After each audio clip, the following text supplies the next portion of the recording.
sa buhay, kayang-kaya. Basta't sama-sama at may malasakit sa kapwa. Ang say ng mga barangay na aming binisita?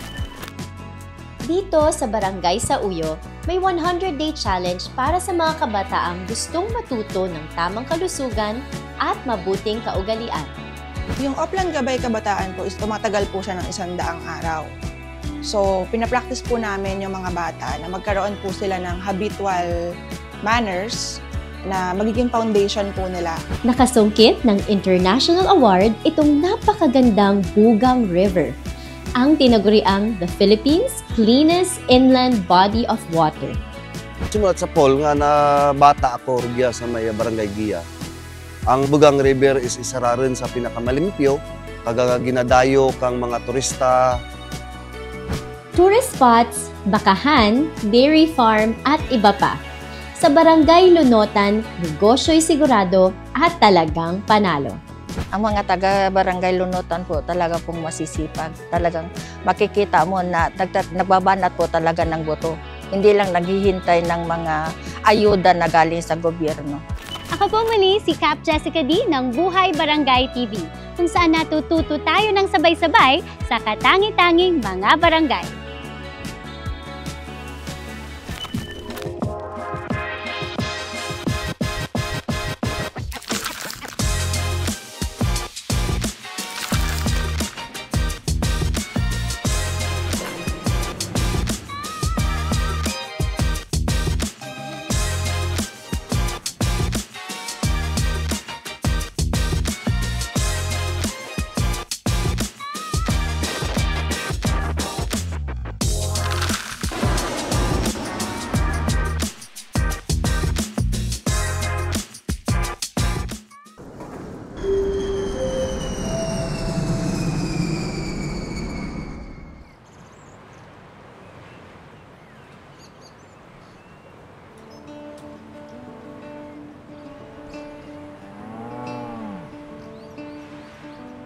Ako po si Honorable Maria Cristina Dumaluan, ang punong barangay po ng Barangay Lunutan. Ang pakay ko po ay ang makapagbigay ng magandang hanap buhay sa mga residente ng aking barangay. Bukod sa pagiging tourist destination, ang Barangay Lunotan ay tinaguri ang vegetable basket ng Hingoog City, Misamis Oriental.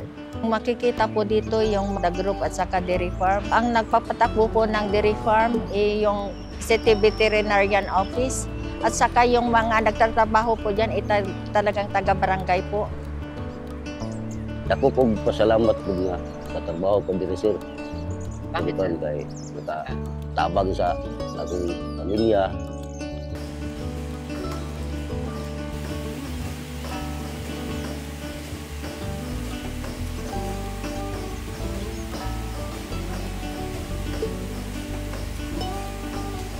Alas 6:30, alas 7, nanagid mi diri sa dairy farm. Gipanggan ako akong trabaho diri, sir. Isip GO ko diri. Love gid ako akong trabaho.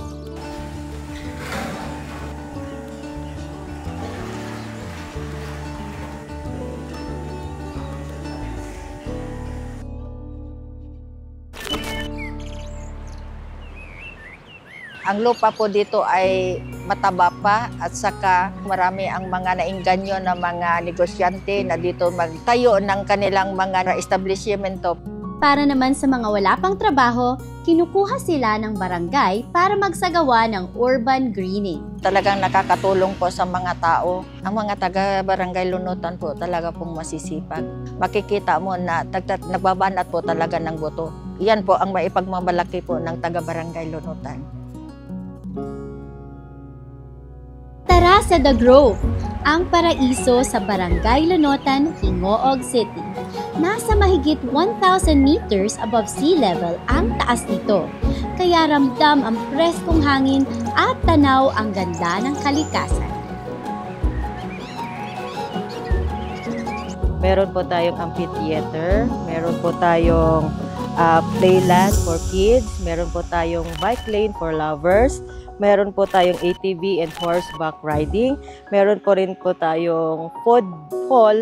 Higit pa sa adventure, makikita rin ang yaman ng agrikultura rito. Mga residente ng barangay ang nagtatanim at nag-aalaga ng vanilla orchids, hydroponic lettuce, mushroom, at iba pang high-value crops.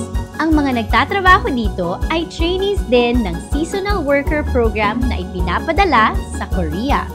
Ang benepisyo po ng The Grove sa mga lokal na mamamayan dito sa Lunutan ay hindi lamang doon sa kanilang pagiging employed dito, kundi kung hindi yung pagkakaroon nila ng kaalaman tungkol sa pagsasaka at mga bagong teknolohiya para sa farming ng mga pang-highland na mga pananim.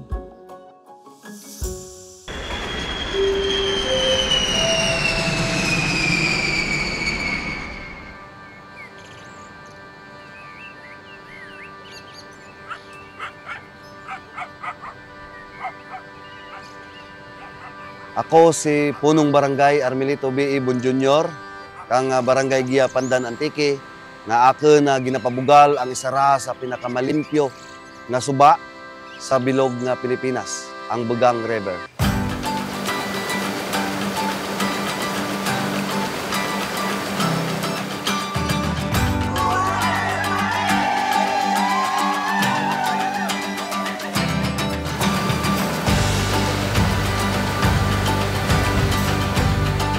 Sunod sa Paul nga na bata ako rugya sa may Barangay Gia. Ang Bugang River is isara rin sa pinakamalimpyo, kaga ginadayo kang mga turista.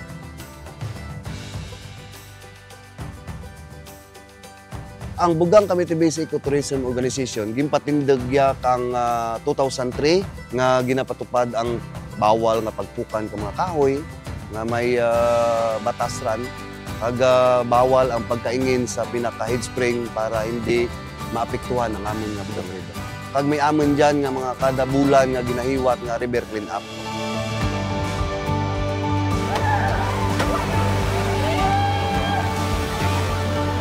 Almost 8 years na nag-aobra dyan sa Malumpati as a tourist guide. So mga na-experience ko iba-ibang klase nga mga bisita, mga iba-ibang klase, iba-ibang foreign nation. So, nami ang experience kay sadya, kagrapit ako dyan sa akong pamilya. Ang akin lang mensahe sa atin nga mga kaiping nga mga barangay, kag sa may mga barangay nga may mga dunang manggad nga pwede, posible nga makita nga mangin turismo, atin lang gid nga amligan, atin lang gid nga padayonon ang panami kag pagprotektar kang atin nga mga dunang manggad. Sa Malumpati Cold Spring, dito sa Sitio Malumpati, Barangay Gia, natatangi ang linis at ganda ng tubig na talaga namang sulit dayuhin. Kahit nakainom daw sila ng tubig, talagang hindi sila nag-aalingan kasi talagang yung tubig is fresh po talaga, malinis po. We come from Boracay and this is the first time we come to the Philippines and there is really good. It's awesome. It refreshes the soul to be here. The water, ang tubig, ang kalamig, kagkatinaw, matinlo. Nag-inom pa gana ko ng tubig din nila. Kanyahan po namin kayo na sana po makapasyal kayo dito. Hindi po kayo magsisisi pagdating dito. Marami po kami activities, water tubing, trekkings, may bamboo raftings. Welcome na welcome po kayo dito sa Malumpati Health Spring Water. Buhay Malumpati!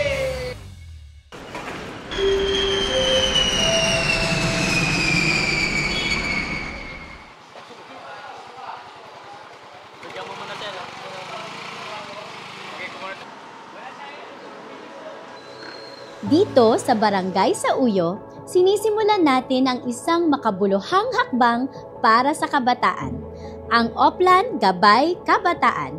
Isang 100-day challenge na naglalayong magbuo ng healthy habits para sa mga kabataan. Ang Barangay sa Uyo po ay nagawaran po bilang kauna-unahang most child-friendly barangay dito po sa Quezon City.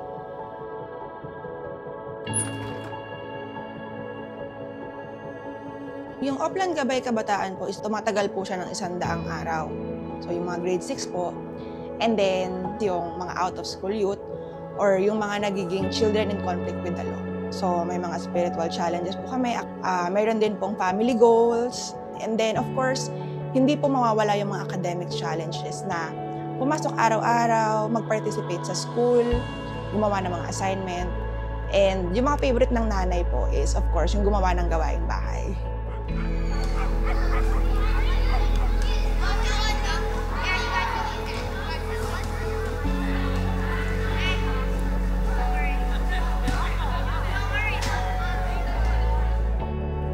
Naging mas matulungin po siya dito sa gawaing bahay. Kung sana siyang gumagawa ng assignment niya. Gusto ko po maging doctor po. Naging inspiration po yung handbook na to sa akin. Malaking tulong to sa future nila. Kasi mahuhubog yung kanilang pagkatao. Ang mga kabataan na nag-participate doon sa programa na yan, sila mismo po ngayon ay kasama po na nagtuturo at gumagabay sa mga bagong kabataan na isinasama namin sa programa na yan. At tuloy-tuloy po yan, yearly yan. And in fact, itong programa na ito, meron pong ordinansa na yan para hindi man kami ang maging nakaupo sa mga susunod. Itong programa na ito ay patuloy na gagawin ng mga susunod na henerasyon. Yung Oplan Gabay Kabataan po ay may ordinansa po siya. So kahit po ako ay matapos na sa aking term, or si Cap matapos na po sa kanyang termino, we will make sure na ito pong programa ay mag-run through hanggat may mga kabataan po na nangangailangan ng tulong dito sa barangay sa Uya. Bawat barangay may maibabahaging kwento at inspirasyon. Kayo, anong kwentong barangay nyo? I-share nyo na sa amin ngayon. Mag-comment lang o mag-message sa aming social media accounts. Hanapin ang Liga ng Mga Barangay sa Pilipinas sa Facebook at Instagram page. Ako po muli si Cap Jessica D na nagpapaalala sa inyong magserbisyo ng tapat, magserbisyo ng may malasakit at magserbisyo ng may pagmamahal. Tapos ay... Tsaka mo, para makakadlaw ako. Ano yung seryoso ko? Sir, dito na lang pula. Welcome to Manupa.